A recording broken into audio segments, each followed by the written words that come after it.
Hi everyone, welcome back to John Florio channel. I am Mary and I'm here to talk about the great John Florio. In the last video I talked about ghostwriting and the reasons behind ghostwriting in the Elizabethan era.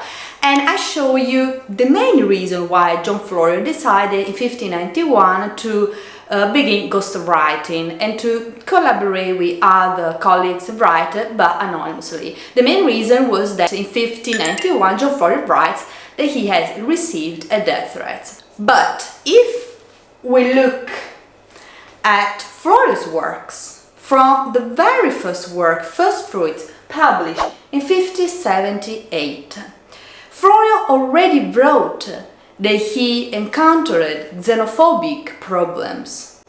For example, in First Fruits, Florio writes a dialogue. What do you think of the manners of the Englishman? Tell me of courtesy. Well, I will tell you, some are well-mannered, but many ill. Towards whom are they ill-mannered? Towards strangers. So, since his first work, First Fruits, John Florio already showed this hostile environment that he encountered when he arrived, when he came back to London, to his homeland. So, and this is quite a serious problem, because if you think about it, Florio was born in London, but many people perceived him as a stranger, as a foreign. In 1583, when Florio was living at the French embassy in London with Giordano Bruno, the French embassy was destroyed by a group of Englishmen. Why that? Because at the French embassy there were two Italians. It was quite a huge and vicious attack. They kicked Florio and Bruno out of the embassy. The whole embassy was destroyed. They destroyed the windows, parts of the rooms of the embassy. So in 1591 now we come back to that death threat, devil incarnate. John Florio in Second Fruits, the second English manual after First Fruits, we have Second Fruits. Florio writes, "My enemies have a knife at command to cut my throat, because an Englishman in Italian is a devil incarnate." And that's why we have here the devil incarnate. So Florio from that moment decided to keep writing, to keep collaborating, but anonymously. So he was really brave. So when we think about all these xenophobic attacks and problems that Florio encountered during his life and career, they had to do not just with the fact that Florio had a foreign surname, Florio, and that he possibly had an Italianate accent when he talked. Florio's main problem was his face. Why? Now I want to talk about an interesting subject that regards the Elizabethan era. In the Elizabethan society, light skin was synonymous of nobility, while dark skin often indicated inferiority or foreign origin. There was a famous cream that was used by the aristocracy, both women and men used it. It was the Venetian ceruse, or the spirit of Saturn. This cosmetic whitened the skin. But why they use it? Because the beauty standards of the Elizabethan era demanded for both women and men skin as bright as the moon and as white as snow.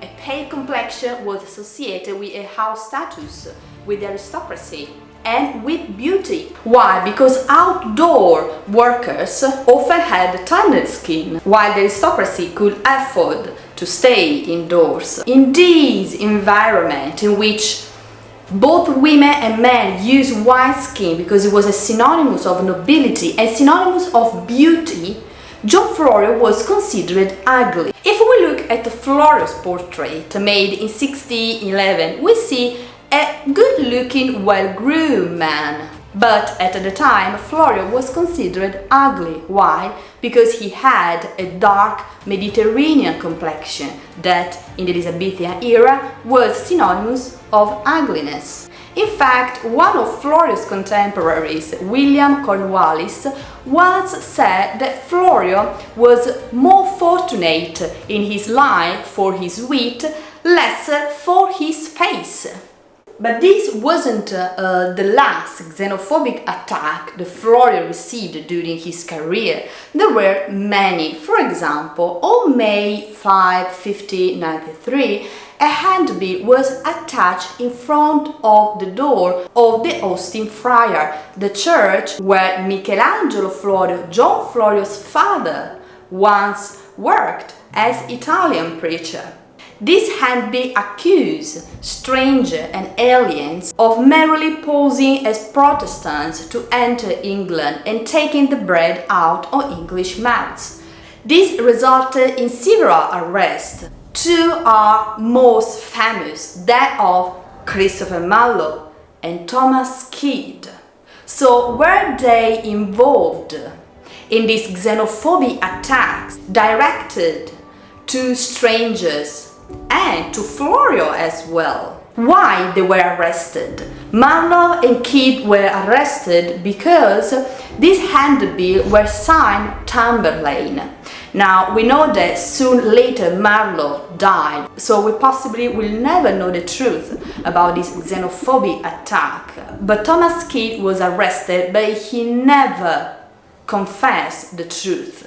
So we can be certain whether Kyd or Marlowe were involved in this xenophobic attack directed to strangers and to Florio as well.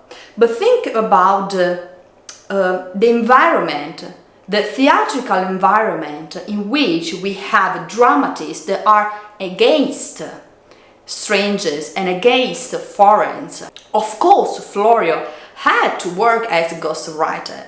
He was constrained to work anonymously in such hostile environment. Other aristocrats also were involved in theatre. I have mentioned Robert de Verrue, I have mentioned Thomas Sackville. Of course they did it anonymously, but Florio had other important reasons. It was life or death for Florio. Now, the theatrical environment. Were they against strangers? Were they against foreigners? Well, if we look at the plays staged at the time, let's make some examples. Thomas Dekker. Thomas Dekker is a popular dramatist of the time, despite today people just talk about Marlowe or Nash or Shakespeare or Ben Jonson. Thomas Dekker was quite popular, and we find many mentions of Thomas Dekker in Philip Hellow's diary, which is the proof that he wrote and published and staged many plays during the Elizabethan era. Now, Thomas Dekker wrote this play, The Shoemaker's Holiday. The Shoemaker's Holiday is a play that describes the life of London citizens and immigrants. Dekker presents an optimistic view of this relationship, in particular between London citizens and Dutch immigrants. But in the play, he shows that there were many negative feelings towards strangers at the time. Another example, Christopher Marlowe. Christopher Marlowe had a complex, thought-provoking view towards this topic, and we know that he possibly was also involved in this attack towards strangers in 1593 before dying. And Christopher Marlowe's view of this relationship between London citizens and immigrants lacks the direct humanitarian appeal that we find in Shakespeare plays. Shakespeare is the only English dramatist that gives an unconventional, different view of this relationship between London citizens and immigrants. While the whole theatrical environment was hostile to a stranger, we know that the play Sir Thomas More contains that dialogue, most certainly written by Shakespeare. And what he writes in that dialogue, He advocates for the human treatment of refugees. He is the only English dramatist that openly invites England to support and help strangers. What country, by the nature of your error, should give you harbour? Go you to France, or Flanders, to any German province, Spain, or Portugal, and anywhere that not adheres to England? Why, you must needs be strangers. Would you be pleased to find a nation of such barbarous temper that breaking out in hideous violence would not afford you an abode on earth? Whet their detested knives against your throats, spurn you like dogs, and like as if that God owned not, nor made not you, nor that the elements were not all appropriate to your comfort, but chartered unto them. What would you think to be thus used? This is the stranger's case. And this, your mountainish inhumanity. That speech, delivered by the character Thomas More, argues for compassion towards those who are forced to seek asylum due to the expulsion from their homeland.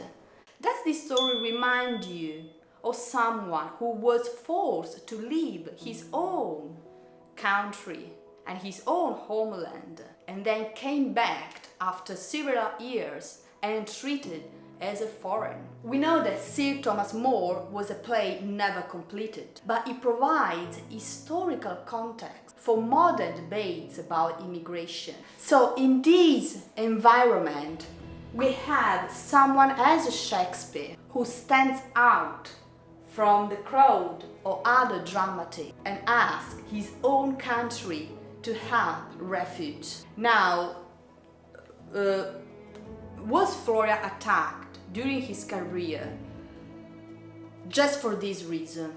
Just because he was basically considered a stranger, an alien, because he was involved in activities that were forbidden for strangers? Yes, this was one of the reasons why Florio was attacked.